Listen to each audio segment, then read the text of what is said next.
ఈరోజు దేవుని వాగ్దానం మత్తయి సువార్త 5వ అధ్యాయం 14వ వచనం. మీరు లోకమునకు వెలుగై ఉన్నారు, కొండ మీద నుండి పట్టణము మరుగై ఉండనేరదు. నా ప్రియ సహోదరి సహోదరులారా, మీరు లోకమునకు వెలుగై ఉన్నారు అని దేవుడు సెలవిస్తూ ఉన్నాడు. దేవుని వాగ్దానం ప్రకారం ఆయన వెలుగుగా ఈ లోకానికి వచ్చి మిమ్మల్ని వెలిగించుటకు, నశించుచున్న దాన్ని వెతికి రక్షించుటకు దేవుడి లోకానికి వచ్చాడు.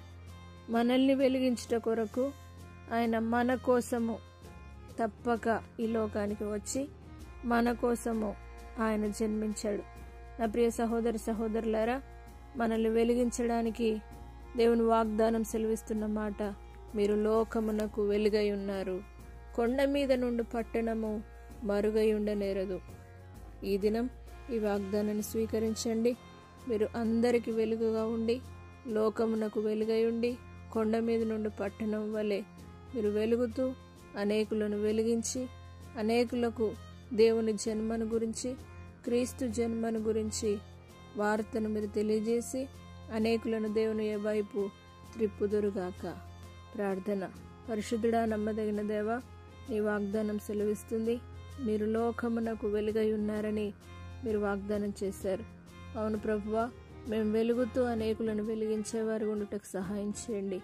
కొండ మీద నుండి పట్టణము మరుగై ఉండనేరదని సెలవిచ్చిన విధంగా, అవును ప్రభువా, కొండపైన దేవాని స్తోత్రం ఉండు పట్టణం వలె నీ సన్నిధిలో ఎల్లప్పుడూ వెలుగుతూ అనేకులను వెలిగించేవారిగా మేము ఉండుటకు సహాయం చేయండి.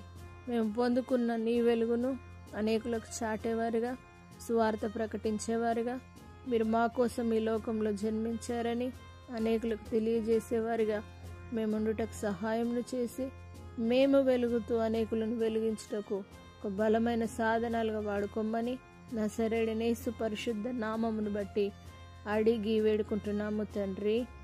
ఆమేన్. దేవుడు మిమ్మల్ని దీవించి ఆశీర్వదించునుగాక.